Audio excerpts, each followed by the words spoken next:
በመጀመሪያው ዘገባችን ስናልፍ የጠቅላይ ሚኒስትር አብይ አህመድ ወደ ጦር ግንባር መሄድ የኢትዮጵያን ድል ያፋጥናል ብሎ እንደሚያምን የኢትዮጵያ ዜጎች ለማህበራዊ ፍትህ ባጭሩ ኢዜማ ተናገረ።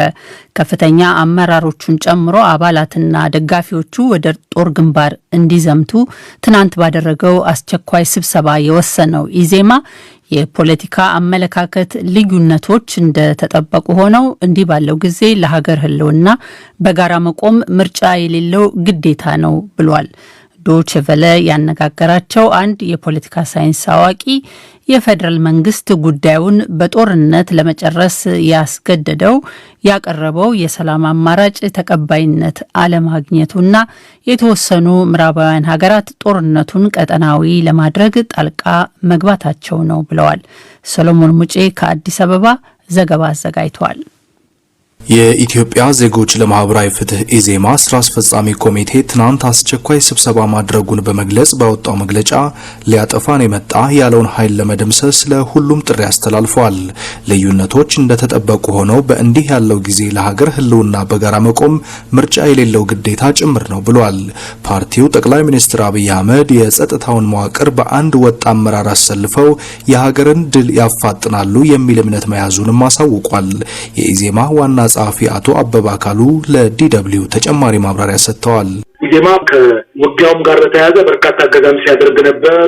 ግንባር ድረስ በመሄድም ማሰልጠኛ ድረስ በመሄድም ሰራዊቱን ሲያበረታታ ነበር ከፍተኛ አመራሩ። አሁን ግን የህልውና ዘመቻ ሁሉንም ፊት ለፊት በግንባር የሚያሳትፍና ጠቅላይ ሚኒስትሩም ጭምር ከወንበራቸው ተነስተው ግንባር ድረስ በመሄድ ሰራዊቱን ለመምራት መንቀሳቀሳቸው በርካታ ኢትዮጵያውያንን ማነሳሳል። ነገር ግን የኛ አመራሮች ግንባር ድረስ በመሄድ አቅማችን የፈቀደውን ያክል ነገር ሰራዊት የሚፈልገው እንደየገደብ እንደየአቅም ችሎታ በዚህ የጦርነት እንቅስቃሴ ውስጥ ተሳትፎ አድርገን ድሉን የግድ አብሮ ድል አድርጎ ማጣጣም ተገቢ ስለሆነ ለሰራዊታችን ያለንን ድጋፍ ለሀገራችን ያለንን ብርቱ ስሜትን መግለጽ ስላለብን ከአመራሩም ጭምር ወደ ግንባር የተለያዩ ግንባሮች ሄዶ ተገቢውን እገዛ እንዲያደርግ ተገቢውን የራሱን አስተዋጽኦ እንዲያበረክት ነው ከስምነት ደረሰው። የአሜሪካ መንግስት የቀንድ አፍሪካ ቀጠና ልዩ መልእክተኛ ጀፍሪ ፌልትማን ትናንት ኢትዮጵያን አስመልክተው ባወጡት ሪፖርት የጦርነቱ ተፋላሚ ኃይላት ወደ ውይይት እንዲገቡ የሚደረገው ጥረት በተቀያያሪ ሁኔታዎች ይደናቀፋል የሚል ስጋት እንዳላቸው ገልጸዋል። አክለውም ሁለቱም ወገኖች ዓላማቸውን በወታደራዊ ኃይል ለማስፈጸም እየጣሩ መሆኑን ገልጸዋል።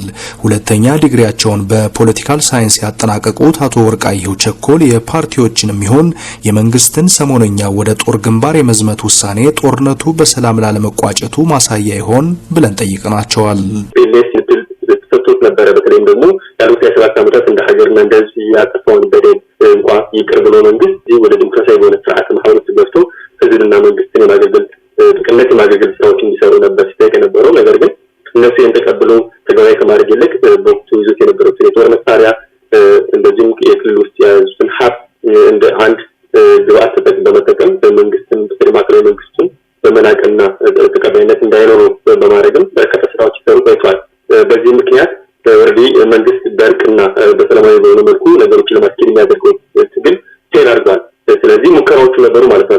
በእርቅና በሰላማዊ መልኩ ሁኔታዎችን ለመፍታት የሆነ ሆኖ ካለፈው አንድ ዓመት ጀምሮ ወደዚህ መንግስት ተገብቶ ወደ ጦርነት የገባበት ሁኔታ ነው ያለው። አሁን ይሄ ሂደት ከፍ ብሎ በተለይ አንዳንድ የምዕራባውያን ሀገራት አሜሪካን ጀምሮ ባለው ጦርነት ላይ እጃቸውን በመስጠት ቀጠናዊ የማድረግ ፍላጎቶች ስለነበሩ ከፍ ያለ ሄዶ ዛሬ ላይ ወደ ደረሰበት ደረጃ ላይ ደርሷል። የምዕራባውያን ጫና ምን ያህል ብርቱ ቢሆን ነው ጠቅላይ ሚኒስትሩ ራሴ ምርጭ ጦሬ ወደ ጦር አውደ ውጊያ ሄዳለሁ ያሉት የሚለው ነገር ያው ትልቅ ፖይንት ነው። ወይስ አይደለም ወደ ግንባር ሄደው ነው የምዕራባውያን ጫና እጅግ በጣም የከፋና ስር የሰደደ መሆኑን አንዱ ማሳያ ነው። ይህንኑ ጥያቄ ለኢዜማ ዋና ጸሐፊ አቶ አበባ ካሉም አቅርበናል። ልክ የለውጡ ሂደት እንደመጣም የተጀመሩ በጣም በርካታ ሰላማዊ ጉዳዮች ነበሩ። ማሸማገል ስራ እነኚህ ነገሮች መተግበር ባለመቻላቸው ተቀባይነትም ባለማግኘቱ ጭምር ነው እንግዲህ ወደዚህ ጦስ ውስጥ ሳንወድ በግድ ነው ኢትዮጵያ የገባችው። የሰላም ጉዳይ ተሟጦ የሚያልቅ አይደለም። ነገር ግን ህዝብ የተፈናቀለ ህዝብ የሞተ የሀገር ንብረት የወደመ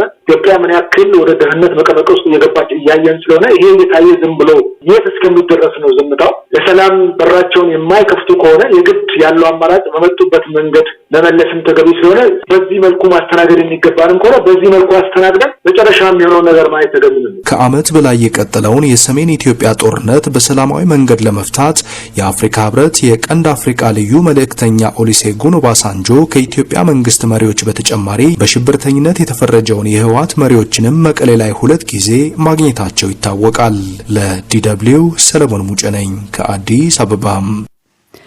የዩናይትድ ስቴትስ መንግስት በኢትዮጵያ የሽብር ጥቃት ሊፈጸም እንደሚችል የሰጠውን ማስጠንቀቂያ የኢትዮጵያ ባለስልጣናት አጣጣሉ። ዶቼ ቬለ ስለ ማስጠንቀቂያው ያነጋገራቸው የአዲስ አበባ ፖሊስ ኮሚሽን ባለስልጣን የከተማዋ ደህንነት አስተማማኝ ነው ብለዋል።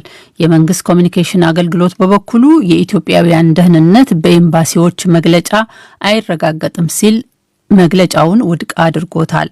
የሽብርተኞቹን ማንነት ከማብራራት የተቆጠበው የአሜሪካ መንግስት መግለጫ የሽብር ጥቃቱ ምናልባትም በጥቂት ማሳሰቢያ አሊያም በድንገት በዲፕሎማቶች ማዕከላት፣ በቱሪዝምና መጓጓዣ ስፍራዎች፣ በገበያ ማዕከላት፣ በምዕራባውያን የንግድ ተቋማት፣ መዝናኛና የመንግስት መገልገያዎችን ትኩረት ሊያደርግ ይችላል ብሏል።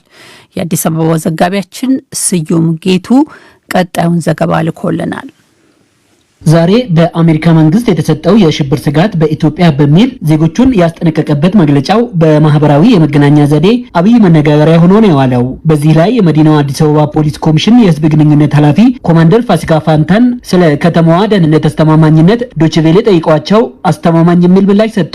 አዲስ አበባ ላይ የሽብር ጥቃት ሊፈጸም ይችላል ወይ ማስጠንቀቂያ በመስጠት አለዚያም ትንሽ ማስጠንቀቂያ ሰጥተው የምራውን አይተናል። በአዲስ አበባ ደረጃ እነሱ ያወጡት ሟርት ነው። ሟርቱ አይሰራም። ለኛ ግን ማስጠንቀቂያው ተጠናክረን እንድንሰራ እንደ መረጃ ልንወስደው እንችላለን። ነገር ግን አዲስ አበባ ከተማ ላይ ሽብር ጥቃት አይደለም ምንም ነገር መፈጸም እንደማይችል በተለያየ መልኩ ነው ያረጋገጥነው። አንዱ ካረጋገጥነው መካከል እጅግ በርካታ ቁጥር ያለው ህዝብ ወጥቶ እየጠበቀ ያለው ከተማውን 121,000 በጎ ፈቃደኞች ተመርቋል።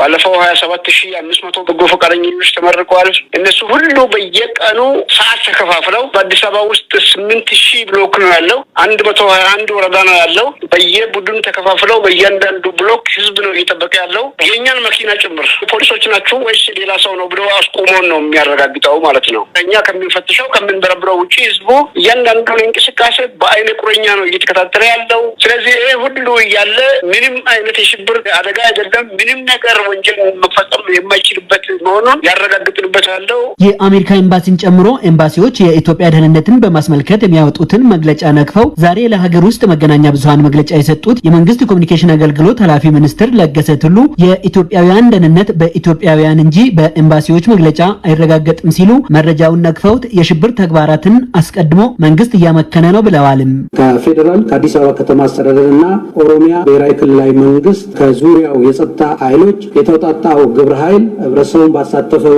መልኩ በአዲስ አበባና በዙሪያው ባደረገው ጥብቅ ፍተሻ የሽብር ስምሪት የተሰጣቸው የጥፋት ኃይሎች ከነዝርዝር እቅዳቸውና ቁሳቁሳቸው ማለትም ልዩ ልዩ የጦር መሳሪያዎች፣ የመገናኛ ሬዲዮኖች፣ ተቀጣጣይ ፈንጂዎች፣ የጦር ሜዳ መነጽሮች፣ የተለያዩ የጸጥታ አካላት ዩኒፎርሞች በቁጥጥር ስር ውሏል። የጸጥታ አካላት ባደረጉት እዚህ ኦፕሬሽን ከ90% በላይ ኢላማቸውን አሳክቷል። የጥፋት ኃይሉ ሴራ ከሽፏል። የአዲስ አበባና ዙሪያም አስተማማኝ ሰላማቸውን አረጋግጦ እንቅስቃሴያቸውን ቀጥሏል። የዲፕሎማቲክ ማህበረሰቡም ሆነ ዓለም አቀፍ ተቋማት ያለ እንከን ተግባሮቻቸውን እያከናወኑ ይገኛሉ።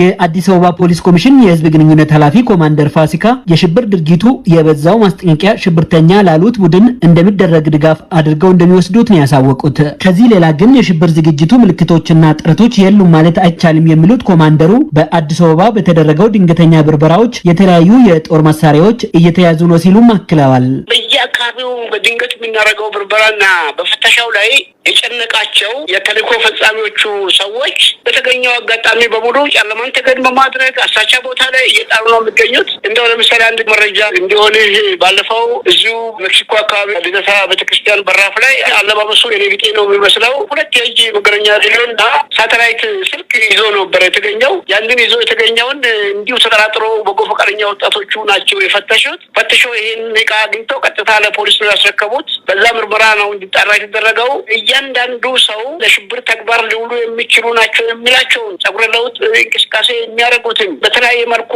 ከሌላ ቦታ መጥተው አንድ ሰው ቤት የሚገባ ከሆነ ተከታትለው ጭምር ህዝቡ እያጣራን ነው የምንገኘው። ምልክቶቹ በየቦታው የሚጣሉ የጦር መሳሪያዎች፣ የእጅ ቦምቦች በየአካባቢው ጥሻው ላይ ተጥሎ የሚገኙት አንዱ ማሳያ ናቸው። ያሰቡትም ሊሆን ይችላል፣ ግን የሀሳባቸው ሳይሳካ ቀርቶ በየቦታው እየጣሉ ነው ያሉትና የሚያሳዩ ምልክቶች አሉ። አዲስ አበባ የሚገኘው የአሜሪካን ኤምባሲ ዛሬ ባወጣው የደህንነት ስጋት መግለጫው የአሜሪካ ዜጎች ከኢትዮጵያ እንዲወጡና ለዚህም የተለያዩ የማጓጓዣ አማራጮች መሰናዳታቸውን አሳውቋል። ለዶይቼ ቬለ ዘገባ ስዩም ጌቱ ነኝ ከአዲስ አበባ። በደብረ ብርሃን ከተማ ተጠልለው የሚገኙ ጦርነት ያፈናቀላቸው ዜጎች ቁጥር ከ441 ሺህ መብለጡን የኢትዮጵያ ቀይ መስቀል ማህበር አስታወቀ። ማህበሩ በከተማው ለሚገኙ ተፈናቃዮች የምግብ፣ የመድኃኒት፣ የማረፊያና ሌሎች ድጋፎችን እየሰጠ መሆኑን ገልጿል። ቀይ መስቀል በትግራይ ክልል የሚያደርገው ድጋፍ በክልሉ ባሉ ቅርንጫፍ ቢሮዎቹ ሳይቋረጥ መቀጠሉንም ተናግሯል። ህወሓት በኃይል በያዛቸው የአማራ ክልል ከተሞች አሁንም ድጋፍ እያደረገ መሆኑን የገለጸው ማህበሩ ሆኖም በእነዚህ አካባቢዎች ያለው የጸጥታ ስጋት በስራ ላይ እክል መፍጠሩንም ለዶይቼ ቬለ ተናግሯል።